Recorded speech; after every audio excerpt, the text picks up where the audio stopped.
Roaster size করে কাটা frozen এই চিকেন পিসেসগুলো একটু ধুয়ে সরাসরি পানিতে দিয়ে দিলাম। সাথে নিয়েছি কিছু কমন ভেজিটেবলস, যেহেতু খোসা সহ তাই খুব ভালোভাবে ধুয়ে নিয়েছি।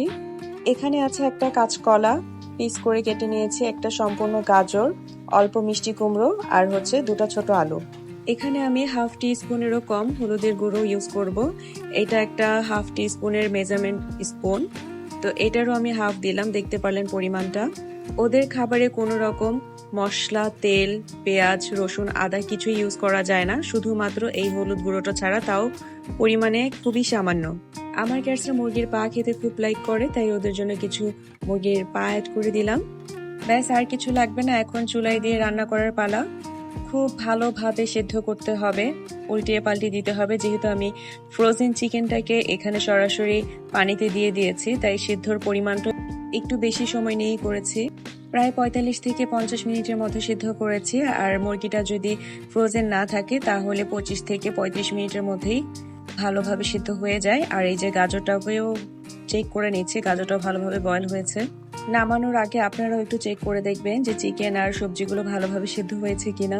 হাঁড়িটা সরাসরি ফ্যানের বাতাসে রেখে এই তো আমি এখন ওদেরকে খাবার পরিবেশন করব।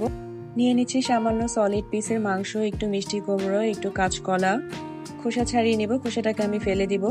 তারপর নিয়ে নেব একটু গাজর, আর ওদের ফেভারিট হচ্ছে মুরগির পা। আমার কিটি খুব খেতে পছন্দ করে।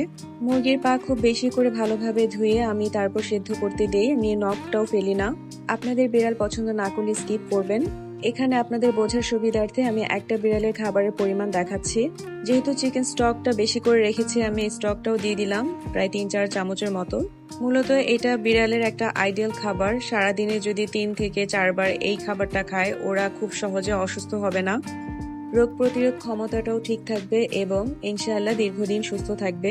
তো ভালো করে হাত দিয়ে এভাবে চটকে নিচ্ছি। আপনারা এটা আমি যখন বলি যে হাত দিয়ে ম্যাশ করে দিবেন, আলু ভর্তার মতো করে দিবেন, আপনারা অনেকেই বুঝতে পারেন না। এই যে হাড় সহ মুরগির পা, তারপর সলিড পিস আর সবগুলো সবজি আর চিকেন স্টক ভালো করে মিশিয়ে আমি হাত দিয়ে মেখে দিচ্ছি। যদি এটা আমার কিটেনদের জন্য হতো সবকিছু দিতাম, শুধু হাড়টাকে আমি অ্যাড করতাম না। একটু সামান্য কলিজিও এখানে দিয়ে দিলাম। এই খাবারটা হচ্ছে আমাদের ফিওনার জন্য, তবে এটার পরিমাণটা একটু বেশি আছে। এটা মূলত 2টা ক্যাটসের জন্য এনাফ, একটা ক্যাটসের জন্য বেশি হয়ে যাবে।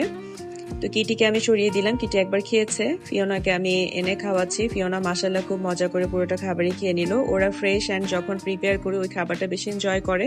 প্রতিদিন অন্তত 3 বেলা এভাবে খাবার দিতে হবে। আমার বিড়ালরা মিষ্টি কুমড়ো খেতে কম পছন্দ করে, তাই আমি মিষ্টি কুমড়োটা কম অ্যাড করি। ম্যাক্সিমাম টাইম আমি আলু আর গাজরটা ইউজ করি। যখন ওদের পটি পাতলা হয় তখন আমি কাঁচকলা দিই, আর যখন হার্ড হয় তখন আমি ওদেরকে মিষ্টি কুমড়া খাওয়াই। বাকি খাবারগুলো বক্সে করে আমি নর্মাল ফ্রিজে রেখেছি। এভাবে 2 থেকে 3 দিন পর্যন্ত রাখা যাবে। এর বেশি রাখতে চাইলে অবশ্যই ডিপ ফ্রিজে রাখতে হবে। সবচেয়ে ইম্পর্টেন্ট টিপস, যদি ফ্রিজের খাবার খাওয়ান বেশিক্ষণ সময় খাবারটাকে বাইরে রাখবেন না। খাবারটা নিতে যতক্ষণ সময় প্রয়োজন ঠিক ততটুকু সময় বাইরে রেখে সাথে সাথে আগে ফ্রিজে খাবারটাকে রেখে তারপর ওদেরকে খাবার পরিবেশন করুন। এতে করে খাবারটা ভালো থাকবে আর নষ্ট হবে না। বিড়ালের যে কোনো খাবারই হোক না কেন, মুরগি সিদ্ধর পাশাপাশি can, treat, pouch, wet food জাতীয় যত খাবার আছে যেগুলো আমরা ফ্রিজে সংরক্ষণ করি, সেগুলো বের করে অবশ্যই রুম টেম্পারেচারে এনে অথবা হালকা চুলায় গরম করে অথবা ওভেনে গরম করে ওদেরকে খেতে দিতে হবে। ঠান্ডা খাবার কখনই বিড়ালদেরকে খেতে দেওয়া যাবে না। আমি ওভেনে গরম করে নিচ্ছি, এখন আমার ক্যাটসগুলোকে খেতে ডাকবো। ডাকার আগে ওরা চলে আসছে। আমি যখন ওভেন অন করি ওরা বুঝতে পারে যে ওদের খাবার প্রিপেয়ার হচ্ছে, তো ওরা আশেপাশে ঘুরঘুর করে। এই তো মাশাআল্লাহ ওরা খেয়ে নিচ্ছে এখন।